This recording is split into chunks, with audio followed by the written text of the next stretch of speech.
अस्सलाम वालेकुम नाज़रीन, आप देखें प्रोग्राम तलाश विद सुहेल भट्टी। आज हम बात करेंगे कि शहबाज शरीफ के दौरे लंदन के असरात सामने आए हैं, जिसके तहत मुस्लिम लीग नून के कायद ने ज़ाती इंतकाम ना लेने का फैसला किया है और उन्होंने ऐलान किया है कि वो अपनी तवज्जो मुल्क की तामीर नौ पर मरकूज करेंगे। इसके साथ बात करेंगे कि निगरान वज़ीर-ए-आज़म अनवारुल हक काकड़ कहते हैं कि नवाज शरीफ के मामले पर कानून अपना रास्ता इख्तियार करेगा।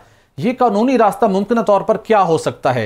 इसके साथ बात करेंगे कि पाकिस्तान पीपल्स पार्टी कहती है कि नैब कानून की बहाली इलेक्शन के लिए लेवल प्लेइंग फील्ड बुनियादी तौर के ऊपर फराहम करने की एक कोशिश की गई है। उसके साथ हम बात करेंगे कि 9 मई के वाक़यात के बाद अब चेयरमैन PTI और उनके नायब कप्तान के खिलाफ साइफर केस में भी चलान जमा करा दिया गया है, जिसमें तहत उन्हें कसूरवार करार दिया गया है। और इसके साथ आपको बताएंगे कि प्रोग्राम तलाश की खबर पर नोटिस लिया गया है, जिसके तहत एक तगड़े ब्यूरोक्रेट की बारीक वारदात बिलाखिर कैसे पकड़ी गई। इन मौज़ूआत पर बात करने के लिए स्टूडियो में हमें ज्वाइन कर रहे हैं सीनियर सहाफ़ी हैं असद मलिक साहब। उसके साथ स्काइप पर हमारे साथ हैं महमूद मौलवी साहब, आपका ताल्लुक इस्तेहकाम पाकिस्तान पार्टी से है। और इसके साथ पाकिस्तान पीपल्स पार्टी की रहनुमा रुबीना कायम खानी भी हमारे साथ होंगी। आप तीनों का बेहद शुक्रिया। मैं महमूद मौलवी साहब आपसे जानना चाहूँगा, अगरचे के इस्तेहकाम पाकिस्तान पार्टी उस तरीके से पंजाब में कोई अपना मोमेंटम बिल्ड करते हुए दिखाई नहीं देती, लेकिन सबकी नज़रें नवाज शरीफ की वापसी पर जमी हुई थी। आप उनके इस स्टेटमेंट को किस निगाह से देखते हैं, जो उन्होंने एक बयानिया बनाने की कोशिश की, या उनका एक मुतालबा था कि 5 बड़ी शख्सियात थी, वो कहते थे कि पहले उनको कैफे किरदार तक पहुंचाया जाए। लेकिन अब जब शहबाज शरीफ साहब लंदन पहुंचे और अब उनकी तरफ से ये स्टेटमेंट आई है नून लीग के सीनियर रहनुमाओं की तरफ से कि नवाज शरीफ ने ज़ाती इंतकाम का मामला अल्लाह पर छोड़ दिया है, अब वो सिर्फ और सिर्फ मुल्क की तामीर नौ पर तवज्जो देंगे, तो फिर जो इदारों के मबैन टकराव की बात होती थी और हालात ख़राब होने की बात हो रही थी, इस मुस्लिम लीग नून के स्टेटमेंट या बयाने के बाद आने वाले दिनों में सियासी हालात किस तरह देख रहे हैं आप? बिस्मिल्लाहिर्रहमानिर्रहीम। देखिए, जो इन्होंने स्टेटमेंट दिया था पॉलिटिकल माइलेज लेने के लिए, वो तो मैंने आज से कोई 4 रोज़ पहले TV चैनल पे कहा था कि हर हालत में यू टर्न लेंगे, और अगर वो यू टर्न नहीं लेंगे तो इस स्टेटमेंट के बाद वो देखें ना, इलेक्शन में तो आ ही नहीं सकेंगे।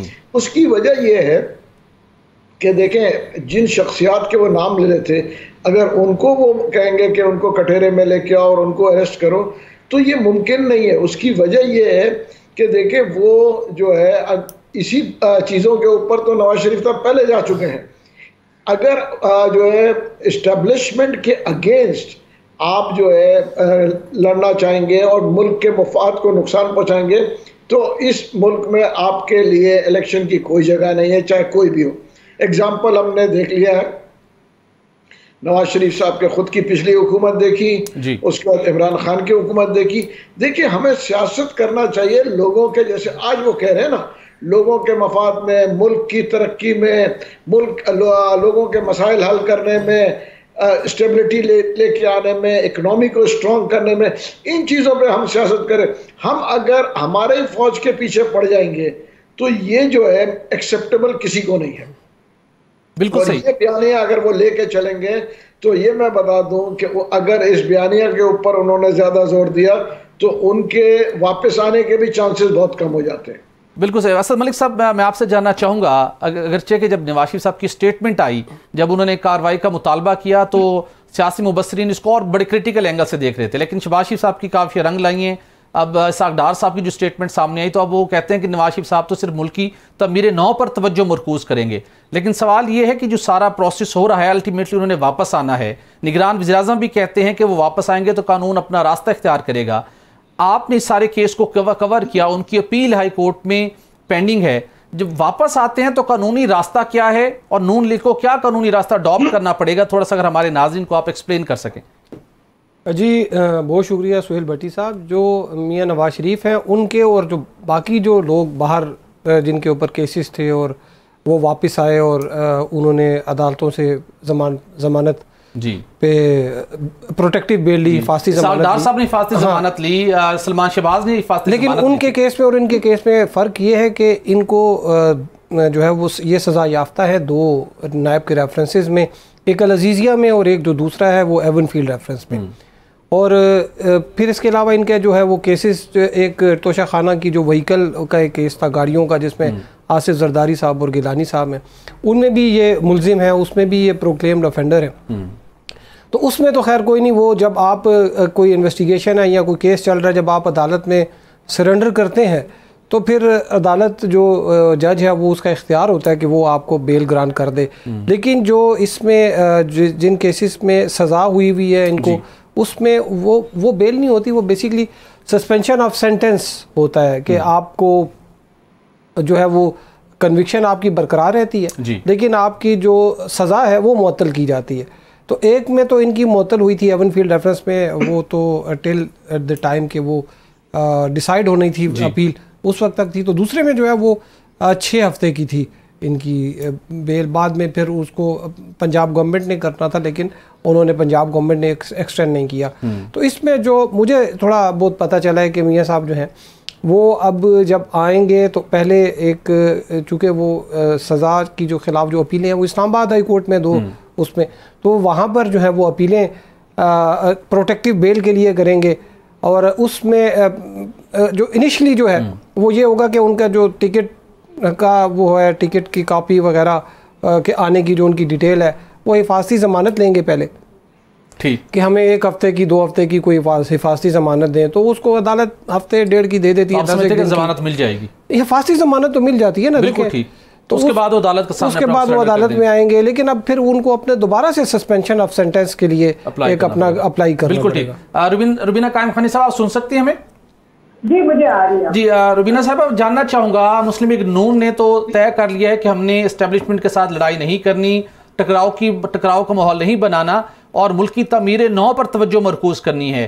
क्या पाकिस्तान पीपल्स पार्टी भी हमें आने वाले दिनों में मफाहमत की सियासत पर गामजन होती हुई दिखाई देगी, या जो नैब का कानून दोबारा बहाल किया गया है, दोबारा नोटिस जारी हो रहे हैं और वो दोबारा जो फेक बैंक अकाउंट से और दीगर केसेस थे, तोशाखाना केसेस थे, दोबारा खुलने जा रहे हैं आपकी मर्जी की आदत के खिलाफ, तो क्या पीपल्स पार्टी मफाहमत की सियासत पर गामजन रहेगी, अदालतों में कानून के मुताबिक मुकदमात का मुकाबला करेगी, या लेवल प्लेइंग फील्ड के हवाले से दोबारा कोई गिले शिकवे करते हुए दिखाई देगी हमें आने वाले दिनों में? देखिए, अगर आप मुफाहमत की बात करते हैं तो शहीद मोहतरमा बेनज़ीर भुट्टो से लेकर और आसिफ अली जरदारी के चेयरमैन बिलावल भुट्टो साहब, आप देखें कि जो COD साइन किया वो सब पार्टीज को जो ऑन बोर्ड लेकर आया वो कौन था? वो पाकिस्तान पीपल्स पार्टी की लीडरशिप थी। फिर उसके बाद जो PDM की जमातों ने जो एक रोल प्ले किया और जो इमरान खान साहब ने जो मईशत का हाल बुरा किया था और जो तमाम मुल्क के हालात थे उससे भी इकट्ठा जो तमाम स्टेक होल्डर्स को किया, सियासी पार्टीज को इकट्ठा किया, वो भी क्रेडिट जो है पाकिस्तान पीपल्स पार्टी को ही जाता है। लेकिन बात जब नेक की आती है, अकाउंटेबिलिटी की आती है, तो ये अक्रॉस द बोर्ड होनी चाहिए, ना कि सिर्फ और सिर्फ जो है वो किसी एक पार्टी को एक पॉलिटिकल इंजीनियरिंग के लिए जो एक इस्तेमाल होती रही है। नेब जो मुशर्रफ का जो इरादा था और जो उसका जो बनाने का जो उसका मकसद था नेब का इदारे को, वो जो है वो नहीं होना चाहिए। अकाउंटेबिलिटी करनी है, आप तमाम इदारों की करें, आप तमाम लोगों की अप्रोच को वोट करें। ये क्योंकि एक ही पार्टी को या किसी एक लीडरशिप को जो है वो पॉलिटिकल इस्तेमाल किया जाए या पॉलिटिकल इंजीनियरिंग के लिए जो एक प्रेशर बिल्डअप करने के लिए जो है हमेशा इस नेब के इदारे को जो है वो इस्तेमाल किया गया। लेवल प्लेइंग फील्ड की अगर हम बात करेंगे तो मैं ये कहूँगी कि देखें, एस्टेब्लिशमेंट को या जो भी जो ऐसी जो है कुव्वतें हैं जो एक एक्सपेरिमेंट करती हैं हमारे हमेशा जो पाकिस्तान पीपल्स पार्टी पाकिस्तान के साथ, पाकिस्तान की कौम के साथ के 2018 का अगर हम इलेक्शन करते हैं तो जो इनकॉम्पिटेंट बंदे को जो है आपने प्राइम मिनिस्टर बना दिया, चीफ जो मुल्क का जो है चीफ एग्जीक्यूटिव बना दिया, तो उसका नतीजा क्या निकला कि मुल्क जो है 100 साल और पीछे चला गया। जो हम एक जमहूरियत के नतीजे में के लिए जो है कुर्बानियां भी देती है पाकिस्तान पीपल्स पार्टी, जेलें भी काटती है, हमने केसेस का भी सामना किया, हम इन केसेस से नहीं डरते। वो बेशक कितने भी केसेस खुले आप देखिए वो रुबीना साहब ठीक है, वो केसेस का तो आप सामना करेंगे, लेकिन रिसेंटली बिलावल भुट्टो साहब में जाते हैं, हम मुल्क छोड़ के नहीं जाते, हमने इस मुल्क में रह के जो है तमाम मसाइल का जो है वो सामना किया है। हम पाकिस्तान की आवाम के लिए हैं। बिल्कुल ठीक है। रुबीना साहब ये बता दीजिएगा, कुछ अर्सा कब तक पीपल्स पार्टी की मर्जी क़यादत को, बिलावल भुट्टो साहब को शदीद शिकवे गिले थे एक बिलखुसूस मुस्लिम लीग नून से कि उनको मरकज में निगरान काबीना में और पंजाब के अंदर जिस तरीके से प्रेफरेंशियल ट्रीटमेंट मिल रहा है, पीपल्स पार्टी को कंसर्न थे। क्या पीपल्स पार्टी के वो खदशात दूर कर दिए गए हैं और पीपल्स पार्टी ओके है कि इन्हीं हालात के अंदर वो आगे बढ़ के इंतखाबी मुहिम शुरू करेंगे? देखिए, मैं ये कहूँगी कि जहाँ इख्तिलाफात होगा, पाकिस्तान पीपल्स पार्टी समझेगी कि एक पार्टी को जो है मंजूर नज़र बनाया जा रहा है और जो कि अवामी पार्टी है, जो अवाम जिसके साथ है, जो लोगों का जमे गफीर जिस पार्टी के साथ है वो पाकिस्तान पीपल्स पार्टी है और जिसने कुर्बानियां दी है इस मुल्क के लिए, तो वो जाहिर सी बात है हमारा एतराज बनता है अगर किसी एक उसके पॉलिटिकल पार्टी का ये एतराज अभी भी है, ये एतराज दूर कर दिया गया है? देखिए, हमारी कोशिश यही है कि हम देखें इस्टेब्लिशमेंट के थ्रू या हम चोर दरवाजे से आने वाली जमात नहीं है। हम आवाम के पास जाते हैं, इलेक्शन में हम आवाम के पास जाएंगे, वो ही हमारी जो है वो पार्टी का वो फैसला करते हैं। और जो खासतौर पर मैं यही कहूँगी कि आवाम का हमेशा जो है वो ट्रस्ट जो है वो पाकिस्तान पीपल्स पार्टी की लीडरशिप के ऊपर रहा है। और हमारे पास जो है एक ही दरवाजा है, हमारे पास कोई और एस्टेब्लिशमेंट का या कोई और चोर दरवाजा नहीं है। हमारे पास आवाम है, आवाम के पास हम जाएंगे इलेक्शन में, वो बिल्कुल पाकिस्तान पीपल्स पार्टी। बिल्कुल ठीक। महमूद मौलवी साहब, आपसे जानना चाहूंगा, जहांगीर तरीन साहब ने भी इस बात को पसंद नहीं किया था। उन्होंने तजवीज़ दी थी कि इदारों के बारे में इदारों की अहम शख्सियात के हवाले से नून लीग के कायद को ऐसी स्टेटमेंट नहीं देनी चाहिए थी। इस वक्त पाकिस्तान जिस सियासी और मुआशी सूरत हाल से दोचार है और हमने आगे हालात को बेहतर करने की कोशिश करनी है, तो जो हमारी तमाम सियासी जमातों की जो मर्जी क़यादत है उसको किस हिकमत अमली अपनाने की ज़रूरत है कि हम मुल्क में सियासी इस्तेहकाम लाएँ जिसके साथ मुआशी इस्तेहकाम जुड़ा हुआ है और मुख्तलिफ इदारों के मबैन खींचातानी की जो फ़ज़ा है दोबारा कायम ना हो। क्या तजवीज़ करते हैं आप आगे बढ़ने के लिए? देखिए, मेरी तजवीज़ क्या, मेरी एक राय है कि हम जितनी पार्टियां हैं, पॉलिटिकल पार्टीज़ को मिल के बैठना चाहिए। एक तो मिसाक जमहूरियत बना चुके हैं, एक मिसाक मईशत बनाए। दूसरी चीज़ ये है कि इस्टेब्लिशमेंट के साथ टकराव करने की कोशिश ना करें। उसकी वजह ये कि इस जो पॉलिटिकल सिस्टम है इसका तसलसल रहना चाहिए।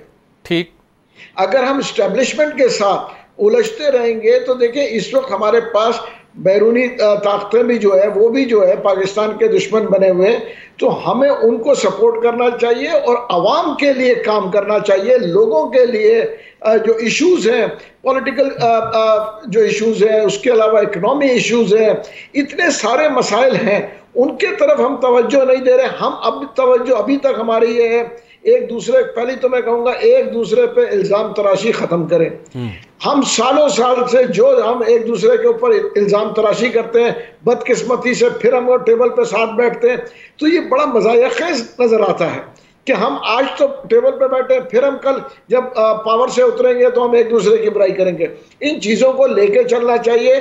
और मेरे ख्याल से जैसे नवाज शरीफ साहब ने भी रियलाइज़ किया कि उनको इस्टेब्लिशमेंट से, जैसे शहबाज शरीफ साहब इसलिए जाके उनका कि खुदारा अगर आप इस्टेब्लिशमेंट को ये मैसेज दे रहे हैं कि हम आपके साथ ये करेंगे तो आपके चांस नहीं बनेगा। और फिर PMLN वैसे भी कोई जो है ना हैवी मैंडेट लेके नहीं है जो कि इसको पूरे 2/3 मैंडेट लेके चल रही हो तो ऐसी स्टेटमेंट्स दे। तो मेरे ख्याल से मिल के साथ चले। और आज आप देखें ना, ये इंटीरियम सेटअप जो कि इस्टेब्लिशमेंट उसको लेके आई है, जो भी इंटीरियम सेटअप, आज देखें कितने आसानी से काम हो रहे हैं। आज डॉलर कहां से कहां चला गया, महंगाई को वो कम कर रहे हैं। एक आप ये देखें 19 रुपए जो है रुपये ने स्ट्रेंथ दिया है पिछले 17 दिन में। आटे की कीमत 250 से 125 रुपए आ गई है। घी की कीमत कम हो गई। इन सब चीजों को देखें, अगर हम सब इन्हीं चीजों पे ध्यान दें, जैसे अभी क्रैकडाउन करें ड्रग्स के ऊपर, ये जो स्कूलों में ड्रग्स चल रहा है इसके ऊपर वो अभी क्रैकडाउन करेंगे। और जो लोग अंडर इनवॉइसिंग कर रहे हैं और ओवर इनवॉइसिंग कर रहे हैं, ये मैं आपको आज आपके टीवी के तसलसल से बता रहा हूं कि अभी क्रैकडाउन उन पर भी शुरू हो जाएंगे। देखिए, ये हम लोगों को, इन लोगों को क्रैकडाउन करना बहुत जरूरी है कि अंडर इनवॉइसिंग, अगर हम साहब जो अंडर इनवॉइसिंग करते हैं किस शोबे से ताल्लुक रखने वाले लोग हैं, कौन से सेक्टर्स हैं? देखिए, एक्सपोर्टर कर रहे हैं अंडर इनवॉइसिंग, इंपोर्टर कर रहे हैं ओवर इनवॉइसिंग। ये सारे चीजों को जब तक हम देखिए, अगर 20% भी अंडर इनवॉइसिंग होती है तो हमारे एक्सपोर्ट्स 20% कम हो रहे हैं।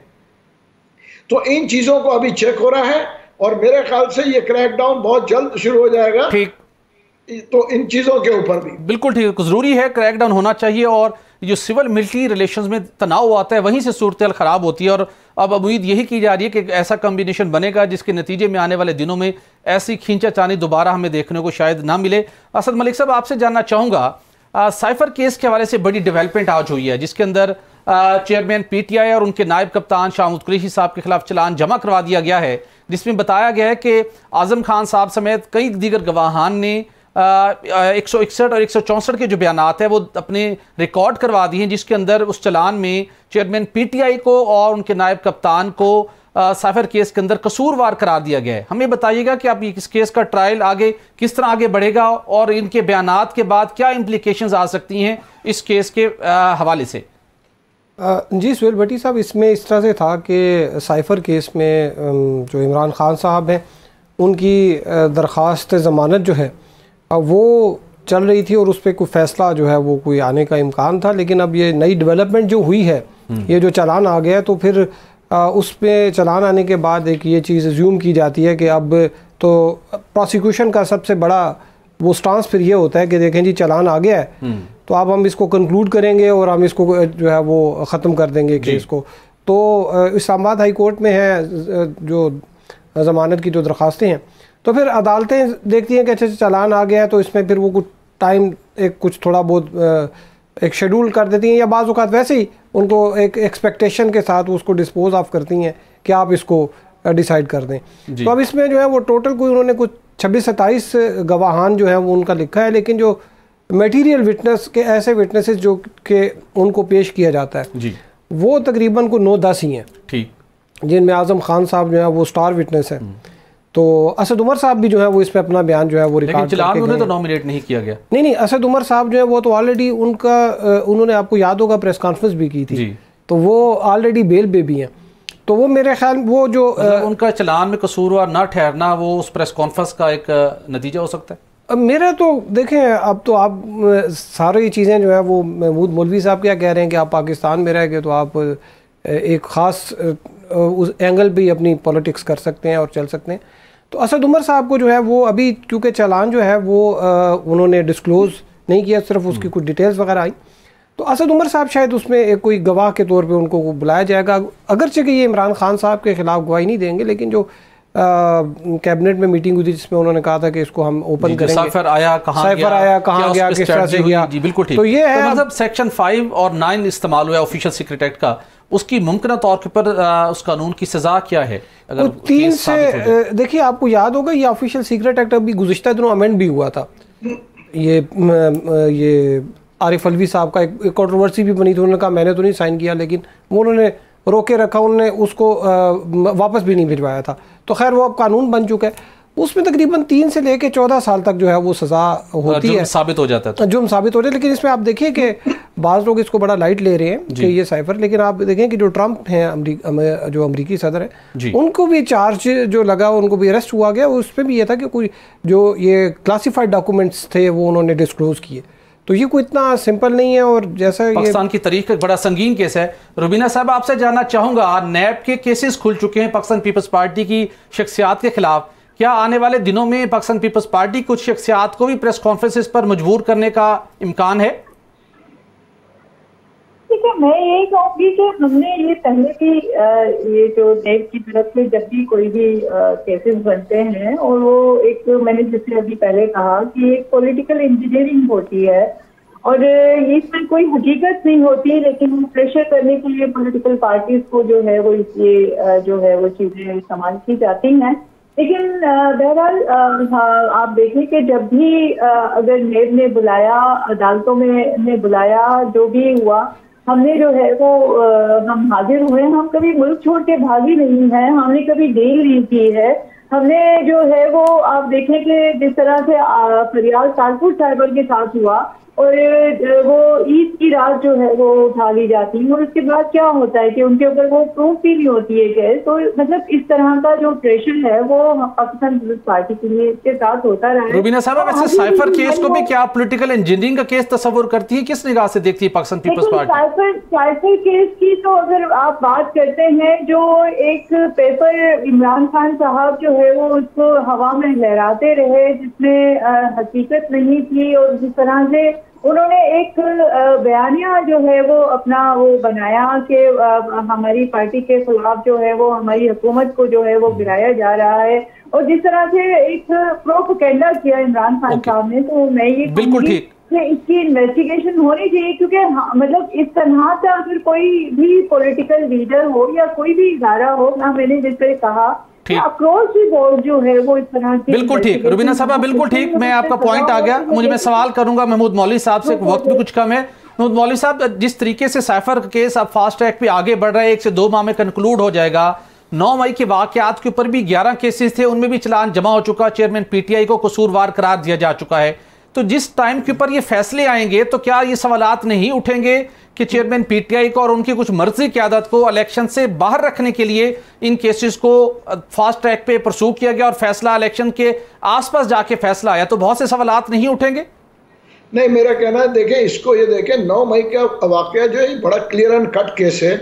उसकी वजह ये है कि ये जो है फौज के साथ दस्ते गिरेबान होना, ये मुल्क को डैमेज करने की बात है। देखिए ना, कोई भी बिल्कुल, लेकिन फैसलों की टाइमिंग सर बड़े क्रिटिकल हो जाएगी। टाइमिंग तो देखिए, बदकिस्मती ये है कि टाइमिंग तो जब जल्दी करते हैं, देखिए अगर जो है अदालतें जल्दी करते हैं तो हम कहते हैं कोई पॉलिटिकल इंजीनियरिंग है। अगर वो 15-15 साल लगा लेते हैं तो हम कहते हैं नाहल है। मेरा कहना यह है कि देखिए अदालतों को हर केस जल्द से जल्द करना चाहिए, लोगों को इंसाफ मिलना चाहिए और दिखना चाहिए कि इंसाफ मिल रहा है। इंसाफ जो है टाइमिंग का गेम है। अगर कोई एक फैसला आता है 10 साल बाद, तो वो बेचारा, अगर एक आदमी वाकई में मजलूम होता है और वो 10 साल कोर्टों के चक्कर काटता है, ये भी ज्यादती है। तो जो भी फैसला हो वो जल्द से जल्द होना चाहिए। दुनिया में और जगहों पे भी कानून जब फैसला करता है महीनों में हो जाता है। हमारे यहाँ होता है कि सालों लग जाते हैं, फैसले नहीं होते, 10-10 साल तक जो केसेस चल रहे हैं। इस किस्म के केसेस होने नहीं चाहिए। ठीक, बिल्कुल ठीक, मशवरा तो यही है। बिल्कुल बिल्कुल बिल्कुल ठीक है। लेकिन अब ये केसेस तो बन चुके हैं और इन केसेस ने अपने लॉजिकल एंड तक भी पहुंचना है। असद मलिक साहब, आपसे लास्ट क्वेश्चन का जवाब देना चाहूँगा। जिस स्टेज के ऊपर साइफर का केस पहुंच चुका है, चलान सबमिट हो चुका, और अगरचे कि इन कैमरा सारी प्रोसीडिंग चल रही है इस केस की, तो आप क्या तवक्को करते हैं कि कब तक इसका ट्रायल मुकम्मल हो सकता है? जी भट्टी साहब, ये देखिए, ये जो साइफर का केस है, ये वैसे ऑफिशियल सीक्रेट एक्ट में ये गालिबन पहला केस है जो सिविल स्पेशल कोर्ट में चलता है। ऑफिशियल सीक्रेट एक्ट वैसे आर्मी की अदालतों में मुकदमा चलते थे, लेकिन शायद इसमें इस वजह से कि इसमें एक इमरान खान साहब की वजह से अगर फौजी अदालत में चलाया जाता तो बड़े सवालात उठते। तो अब यहाँ पे मेरा नहीं ख्याल कि इसमें कोई 2 महीने या 1.5 माह जो है इससे ज़्यादा लगना चाहिए इसमें। चूँकि लेकिन एक चीज़ है कि जो इसमें जो इमरान खान साहब के वकील हैं बैरिस्टर सलमान सफदर, ये फौजदारी के बड़े हैं मशहूर, और ये मामले को डिले भी करते हैं। जनरल मुशर्रफ जो है उनका भी केस जो है ये आखिर में उन्होंने ही किया था, और इन्होंने ही उनकी जो सज़ा थी उसको ख़त्म कर, सज़ा क्या थी, उन्होंने कोर्ट इलीगल डिक्लेयर करवा दी थी। तो ये इस तरह की कानूनी पेचीदगियों के बड़े माहिर समझे जाते हैं। तो दूसरी तरफ से भी अच्छे वकीला हैं। तो मेरे ख्याल में कि ये इतना ज़्यादा टाइम नहीं लगेगा, क्योंकि लिस्ट में तो उन्होंने 27 विटनेसेस बताए हुए हैं, लेकिन जो हमें थोड़ा पता लगा है तो प्रोसिक्यूशन जो है ना वो सिर्फ मटेरियल विटनेस, ऐसे विटनेसों के रिकॉर्ड वो तकरीबन होंगे 9-10 नवंबर तक एक्सपेक्ट कर सकते हैं। तकरीबन नवंबर नहीं तो दिसंबर में हो जाएगा। बिल्कुल ठीक, बिल्कुल ठीक। मलिक साहब, आपका बहुत शुक्रिया। महमूद मौलवी ज्वाइन किया, बहुत शुक्रिया। रुबीना कायम खानी साहब, आपका बहुत शुक्रिया। नाज़रीन, जहाँ पर चेयरमैन पीटीआई को तोशाखाना केस के अंदर सजा हो चुकी, लेकिन अब जो दोबारा केसेस खुले हैं नैब के कानून के तहत, उसमें पीपल्स पार्टी और मुस्लिम लीग नून की मर्जी क़यादत के खिलाफ भी तोशाखाना के केसेस खुले हैं। क्या वो केसेस भी अपने मंतकी इंजाम तक पहुंचेंगे? ये एक बहुत बड़ा सवाल है। यहाँ पर एक ब्रेक लेंगे और ब्रेक के बाद हमें ज्वाइन करेंगे मुस्लिम लीग नून के सीनियर रहनुमा और साबिक गवर्नर खैबर पख्तूनख्वा जफर झगड़ा साहब। उनसे बात करेंगे कि नून लीग के अंदर क्या कुछ दरारें अभी भी मौजूद हैं और आने वाले दिनों में मुस्लिम लीग नून की क़यादत का क्या बयानिया होगा। Stay with us. Welcome back नाज़रीन, मुस्लिम लीग नून के कायद का 5 अहम शख्सियात के खिलाफ कार्रवाई के मुतालबे के एक बयान ने मुल्की सियासत में एक भौचाल बर्पा कर दिया था। लेकिन उसके बाद हमने देखा कि शहबाज शरीफ साहब का एक जादुई दौरा हुआ, वो लंदन पहुंचे, सिटिंग हुई, कुछ दीगर रहनुमा भी वहाँ पर मौजूद थे। उसके बाद अब उनके बयान में, उनकी स्ट्रेटजी में मुकम्मल तौर पर तब्दीली आ गई है। पहले ये इसाक डार साहब का क्लिप सुनते हैं और उसके बाद हम बात करेंगे अपने मेहमान के साथ। मियां नवाज शरीफ साहब अभी रिसेंटली उनको जब सज़ा हुई थी, आपको याद होगा, मैं 2017 की बात कर रहा हूँ, और वो आसमान की तरफ देख रहे हैं और उनका वो मीडिया के सामने उन्होंने कहा था कि मैं अपना मामला अल्लाह के सुपुर्द करता हूँ। मेरे नज़दीक वो है मियां नवाज शरीफ का दिल और वो है मियां नवाज शरीफ साहब की सोच।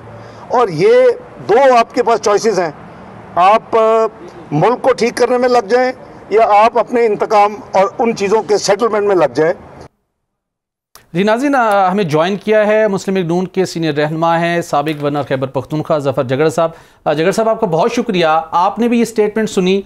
पहले तो मैं आपसे जानना चाहूँगा, थोड़ी सी आपसे भी बात करेंगे। कुछ अर्से कबल तक आपकी अपनी मर्जी क़यादत के साथ कुछ नाराज़गियाँ थीं, कुछ आपके शिकवे शिकायतें थी, लेकिन इस हवाले से जानना चाहूँगा, जब उन्होंने नवाज शरीफ साहब ने मुतालबा किया था कि 5 शख्सियात के खिलाफ चाहते थे पहले कार्रवाई हो, उनको कैफ़े किरदार तक पहुंचाया जाए, लेकिन अब सारी क़यादत बैठी और उनको कायल किया। बिलखुसूस शहबाज शरीफ का जो दौरा था लंदन का, वो काम कर गया है। अब वो कहते हैं कि वो मामला अल्लाह पर छोड़ दिया, मुल्क की तमीर नौ पर हम तवज्जो देंगे। क्या नवाज शरीफ साहब को इस उनकी अब स्टेटमेंट के बाद वापसी की क्लीन चिट मिल गई है, या सिर्फ शहबाज शरीफ साहब के ही दौरे से सारे मामला तय पाए हैं, किसी और का कोई इसमें किरदार नहीं है सामने? शुक्रिया जी। देखें जी, नवाज शरीफ साहब की वापसी जो है, इसमें किसी का मैं कैसा समझता हूँ कि अमल दखल में वो बिलीव नहीं करते। शहबाज शरीफ माशाल्लाह आपको मालूम है कि उनके छोटे भाई हैं, और वो ये जो बातें हो रही हैं कि वो जी शहबाज शरीफ एक तरफ जा रहे हैं और नवाज शरीफ दूसरी तरफ जा रहे हैं, ये बिल्कुल बेबुनियाद बातें हैं। शहबाज शरीफ मनो अन वही बात करेंगे जो नवाज शरीफ उनको कहेगा। इसमें सवाल ही पैदा नहीं होता कि वो इधर उधर हो जाएं दोनों भाई। अल्लाह के करम से ये तो साबित हुआ है उस वक्त जब इनिशियली बड़े मियाँ साहब भी जिंदा थे और मियाँ नवाज शरीफ को जब हटाया गया तो शहबाज शरीफ के लिए प्राइम मिनिस्टरशिप का ऑफर हुई थी, और उन्होंने बुलाया बड़े मियाँ साहब ने शहबाज साहब को कि भाई वो भी मेरा बेटा है, तुम भी वो अगर जेल में है, लेकिन तुम्हारे लिए वजारत उज़्मा की पेशकश हो रही है। उसने कहा अब्बाजान ये कभी सोचे भी नहीं कि मैं अपने भाई को जेल में छोड़कर वजारत उज़्मा की कुर्सी के पीछे जाऊंगा, कभी हो ही नहीं सकता।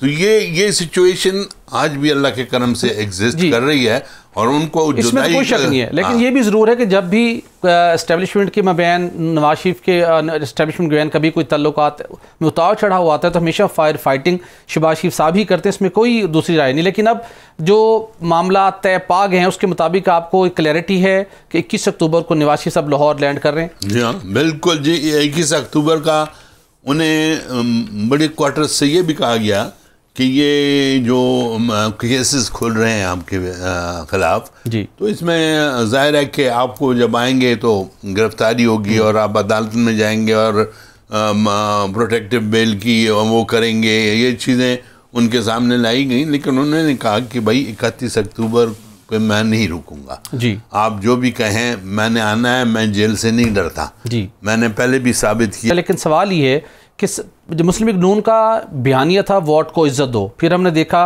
कि अपनी सियासी हिकमत अमली का उसको नाम दीजिए, कुछ को लोग कहते हैं कि डील हुई बाजवा साहब से और वो फिर बयानिया दफन हो गया। फिर अभी कुछ रोज़ कब जब नवाज शरीफ साहब ने मुतालबा किया 5 शख्सियात के खिलाफ कार्रवाई का, तो कहा गया कि अब ये नया बयानी होगा, मज़ाहमती बयानी होगा, चूँकि आवाम इसको पसंद करती है। लेकिन अब स्टेटमेंट आई अभी डार साहब का भी हमने सुना कि वो कोई ज़ाती इंतकाम पर यकीन नहीं रखते और वो मुल्क की तमीर और तरक्की पर तवज्जो मरकूज़ करेंगे। तो जब वो यहाँ पहुँचेंगे, अपने केसेस का सामना भी करेंगे, तो फिर आने वाले दिनों में हम क्या तवक्को रखें कि नून लीग का बयानिया क्या होगा?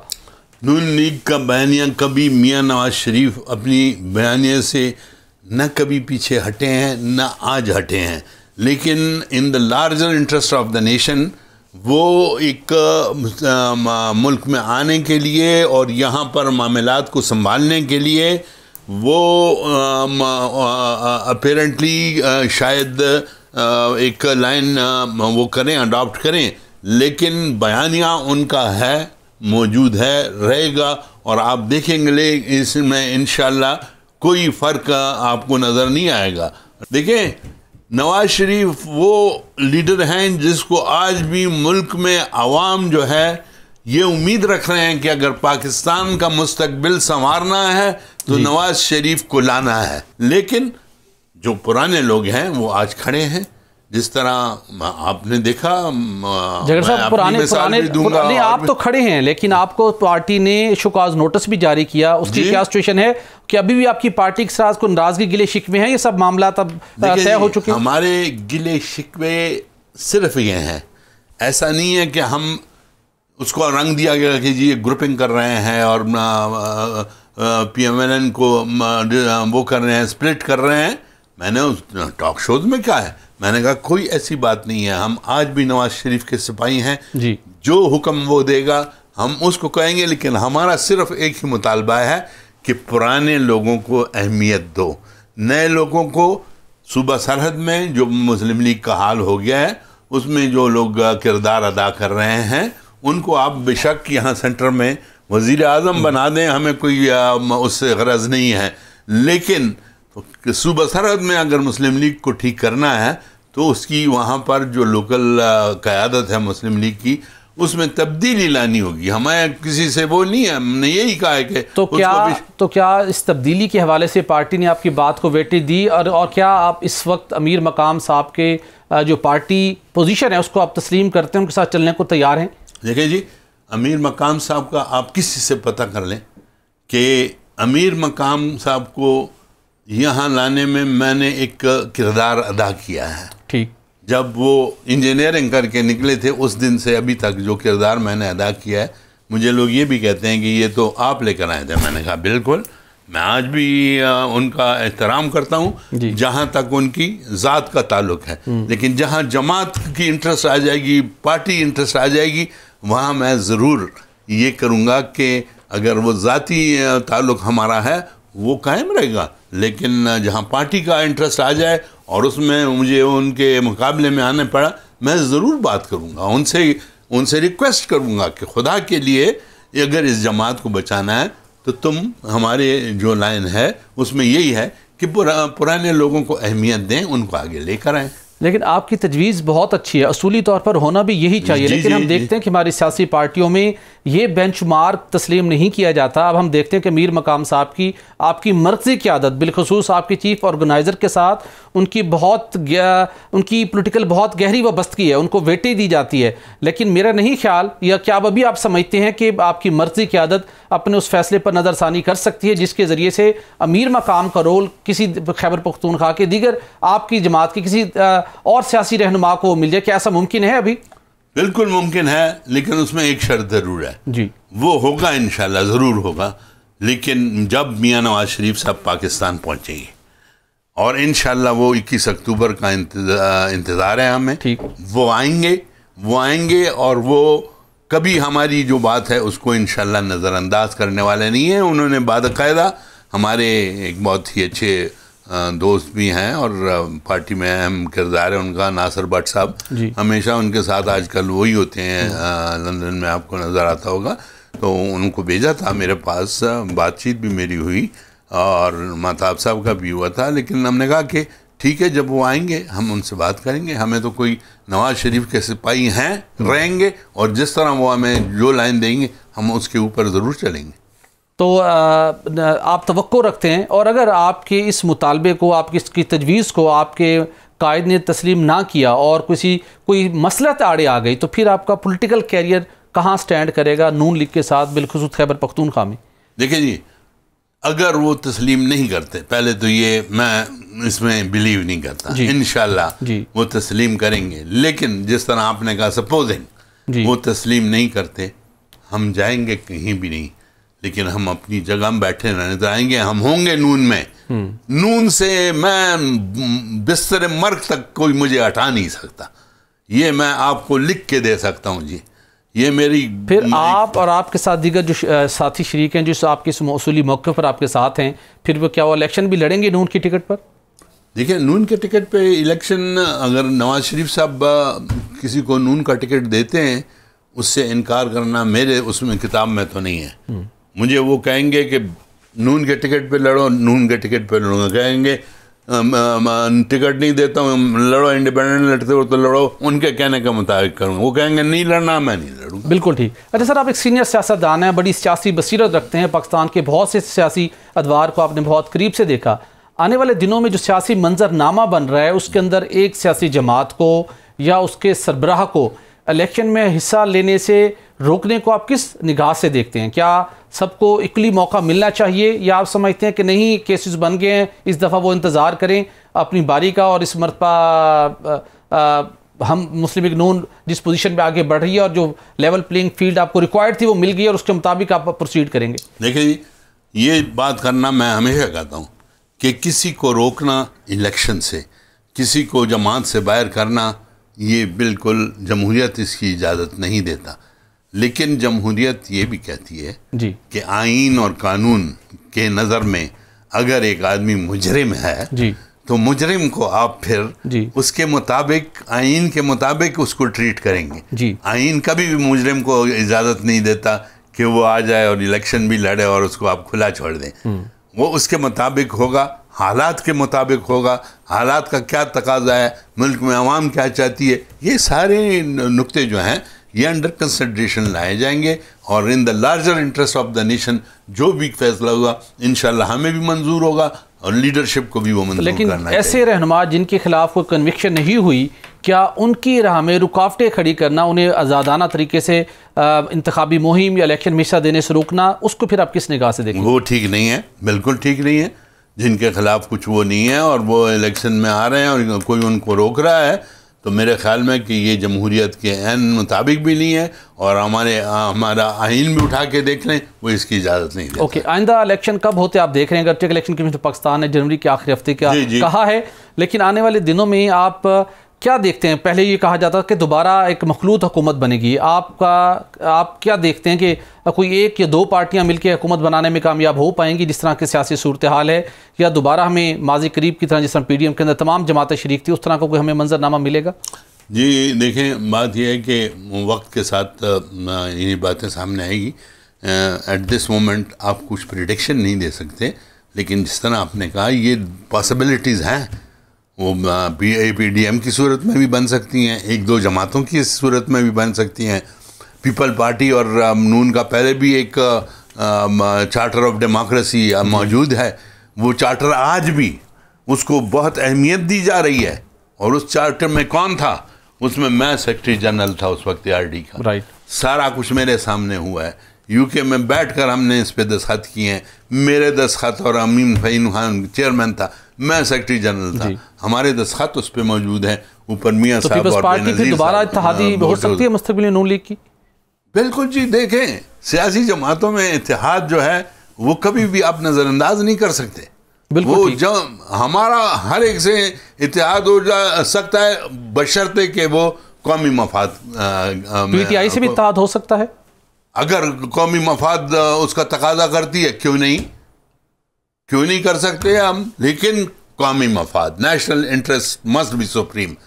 सेल्फ इंटरेस्ट जहां आ जाएगा, और सेल्फ इंटरेस्ट जो आजकल हो रहा है जी कि सेल्फ इंटरेस्ट सुप्रीम हो रहा है, नेशनल इंटरेस्ट को पीछे डाल देते हैं, उससे हमारा मुल्क बहुत ख़राब हुआ है। मैं हर एक प्रोग्राम में ये कहता हूँ कि खुदा के लिए नेशनल इंटरेस्ट को सुप्रीम करें, सेल्फ इंटरेस्ट को पीछे रखें। तो नेशनल इंटरेस्ट हो तो फिर मुस्लिम लीग नून पाकिस्तान तहरीक इंसाफ से भी आने वाले दिनों में इत्तेहाद कर सकती है। नाज़िर ज़फ़र इकबाल झगड़े से हम बात कर रहे थे, यहाँ पर एक ब्रेक लेंगे और ब्रेक के बाद आपको बताएंगे कि प्रोग्राम तलाश की खबर पर नोटिस लेने के बाद एक तगड़े ब्यूरोक्रेट की वारदात कैसे पकड़ी गई है, उसका क्या आउटकम है वो आपके साथ शेयर करेंगे। Stay with us. Welcome back नाज़रीन। वफाकी हुकूमत के मातहत सरकारी कंपनियों में एडहॉकिज्म, अकरवा परवरी और बैड गवर्नेंस के बाइस सालाना 485 अरब रुपए का नुकसान पहुंच रहा है। पाकिस्तान की तेलो गैस की 5वीं बड़ी company government holding private limited के MD की तैनाती का अमल शुरू हुआ तो पेट्रोलियम डिवीजन के एक साबिक तगड़े ब्यूरोक्रेट, जिन्हें साबिक वज़ीर-ए-आज़म शहबाज शरीफ का खास एतमाद हासिल है, उन्होंने ही उम्र की हद 50 साल मुकर्रर करके मंजूर नज़र उम्मीदवार अहमद शहरयार की राह हमवार करने की बुनियाद रखी थी। नाज़रीन, 27 अगस्त को प्रोग्राम तलाश में साबिक तगड़े ब्यूरोक्रेट की इस बारीक वारदात की खबर दस्तावेज के साथ ब्रेक करते हुए क्या हकाइक उजागर किए गए थे, पहले जरा ये सुन लीजिए। इंतहाई जायद नंबर देने पर तशवीश का इजहार करते हुए मुतलका कमेटी को मामले पर नजरसानी की हदायत जारी कर दी है, मगर पेट्रोलियम डिवीजन के बाबू अभी भी बारीक वारदात डालने के लिए मसरूफ़ अमल हैं। नासिर महमूद खोसा एक बेहतरीन साख रखने के साथ एक मंजे हुए रिटायर्ड ब्यूरोक्रेट हैं, जिसके बायस ये उम्मीद की जा रही है कि माजी की रविश के बरक्स अहम ओहदे पर तैनाती में मेरिट और शफाफियत का कत्ल नहीं होगा। जी नाज़रीन, GHPL के बोर्ड ऑफ डायरेक्टर्स ने ब्लू आइड उम्मीदवार अहमद शहरयार के साथ असदुल्ला खान और फरमान लोधी का इंटरव्यू तो किया, मगर तजर्बे, सलाहियत, लाहियत और काबिलियत के तमाम पोल खुले। लिहाजा अब chairman board of directors Nasir Mahmood Khosa ने तीनों उम्मीदवारों को मतलूबा काबिलियत न होने के बायस मुस्तरद कर दिया है। बोर्ड ऑफ डायरेक्टर्स ने MD की तैनाती के लिए दोबारा इश्तिहार जारी करके फास्ट ट्रैक पर तैनाती का अमल मुकम्मल करने की हिदायत जारी कर दी है, मगर सवाल यह है कि क्या पेट्रोलियम डिवीजन के साबिक तगड़े ब्यूरोक्रेट ने जिसने संगीन बेज़ाब्तगी की, क्या और उसके साथ साथ वक्त और वसाइल का ज़िया भी हुआ, क्या उनसे कोई पूछ कुछ करेगा या कोई डिसिप्लिनरी एक्शन होगा या मट्टी पाव फार्मूला अपनाया जाएगा? दूसरी जानिब वफाकी हुकूमत ने 32 सरकारी कंपनियों के बायस कौमी खजाने को 485 अरब रुपए सालाना के जो नुकसान पहुंचता है और जिसकी वजह कंपनियों में गवर्नेंस की खराबी है, उस गवर्नेंस को बेहतर बनाने के लिए तमाम बोर्ड ऑफ डायरेक्टर्स को फारिग करने का फैसला कर लिया है। कंपनियों के बोर्ड्स में सियासी बुनियादों की बजाय बासलाहियत और मुतलका तजर्बे के हामिल अफराद को तैनात करने का फैसला किया गया है। यही नहीं बल्कि मफादात का टकराव रखने वाले अफराद को कंपनियों के बोर्ड में शामिल नहीं किया जाएगा। इसके साथ साथ SCCP को ऐसे अफराद को बरतरफ करने का इख्तियार दिया जा रहा है। यही नहीं बल्कि सरकारी कंपनियों के बोर्ड ऑफ डायरेक्टर से ब्यूरोक्रेट्स को भी फारिग करने की तजवीज़ तैयार कर ली गई है। इसके ऊपर बात करने के लिए हमें ज्वाइन कर रहे हैं माहिर मौशियत खकान नजीब साहब। जी नजीब खकान साहब, आपका बहुत शुक्रिया। खकान साहब, जानना चाहूँगा, हमारी पब्लिक सेक्टर की 32 ऐसी कंपनियां हैं जिनके नुकसान के बायस कौमी खजाने को सालाना 485 अरब रुपए का नुकसान पहुंच रहा है। सर, सवाल ये है, एक अभी हमने मामला टेकअप किया, कोई भी सरकारी कंपनी हो, अगर उसका MD मेरिट पर बेहतरीन एक उम्मीदवार को तैनात नहीं किया जाता तो उसके क्या कॉन्सिक्वेंसेज होते हैं कंपनी पर। इसी तरह अगर रेलिवेंट एक्सपीरियंस का हामिल बोर्ड ऑफ डायरेक्टर्स को अपॉइंट नहीं किया जाता तो उस कंपनी की कारकर्दगी के ऊपर क्या असर पड़ता है, थोड़ा सा हमें सर समझा सकें तो। 2010 में पहली दफा मैंने पाकिस्तान में डेटा ढूंढने की कोशिश की कि पाकिस्तान की जो SOEs हैं, जिनको आप स्टेट ओन एंटरप्राइजेस कहते हैं, पहले तो ये याद रखिए कि हमें पहली चीज ये पता चली उस वक्त कि aviation sector, railways, logistics, marketing firms, manufacturing firms, हर जगह स्टेट का फुटप्रिंट था। मैं सरकार में काम करता था तो मैंने ये कोशिश की कि हम ढूंढें कि कितनी स्टेट ओन एंटरप्राइजेस हैं। आप हैरान होंगे कि 2010 में मुझे ये डेटा नहीं मिला, कोई किताब नहीं थी जिसमें ये चीज लिखी हो। हमने 2011 में पहली दफा ये किताब लिखना शुरू की और 2013 में पहली दफा ये बताया मुल्क को कि 212 स्टेट ओन्ड एंटरप्राइजेस पाकिस्तान में मौजूद हैं। उसमें से 85 ऐसी हैं जो कमर्शियल एंटिटीज हैं और 85 ही उनकी सब्सिडरीज हैं, बाकी सेक्शन 42 की कंपनीज हैं।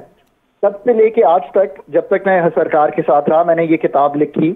अब एक 2020 का डेटा आप कोट कर रहे हैं जो कि अभी भी 2 साल पुराना है और हमें इतने बड़े लॉसेस दिखाई दे रहे हैं। आज भी 212 ही हैं एंटिटीज।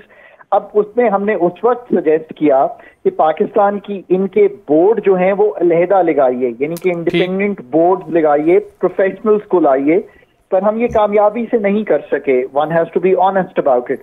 हमने ये सजेस्ट किया कि CEOs जो हैं वो आप प्रोफेशनल्स उन मेरिट पे लाइए और उनको तनख्वाह दीजिए जो कमर्शियल प्राइवेट एंटरप्राइजेस की हैं, क्योंकि हमें ये भी पता चला कि ये कॉर्पोरेट एंटिटीज हैं, PIA, डिस्कोस, ये सब कॉर्पोरेटाइज्ड एंटिटीज हैं। ये उसी तरह है जैसे कि कोई प्राइवेट सेक्टर की टेलीनॉर कंपनी हो। मैं इसलिए मिसाल दे रहा हूं, पर हम ये भी नहीं कर सके।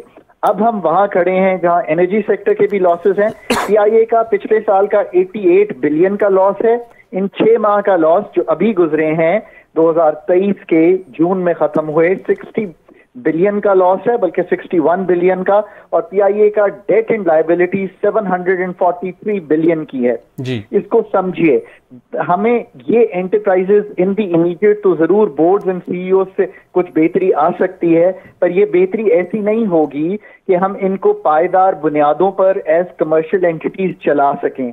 आपको जिन डिस्कोस का, जिन पीआईए का, नजीब साहब, ये जो सारी तजवीज़ आपकी थी, जो आपकी ऑब्जर्वेशन है, और उनकी राह में रुकावट कौन है जो आपने बेहतरी के लिए आप समझते हैं कि इन चीज़ों को इम्प्लीमेंट होना चाहिए था, वो हमें ज़रूर बताइएगा। और उसके साथ साथ ये जो सारी माजी में भी एफर्ट होती रही कि ये कंपनीज हैं, 485 अरब का तो अभी फिगर है जो हमें एक डॉक्यूमेंट से मिला, अगर ये कंपनियां वन प्रॉफिटेबल होती तो क्या ही बात थी। अगर ये प्रॉफिट नहीं जनरेट करें तो एटलीस्ट अगर ये ब्रेक इवन पर भी होती तो इस कौमी खजाने पर, इस आवाम पर बड़ा एहसान होता।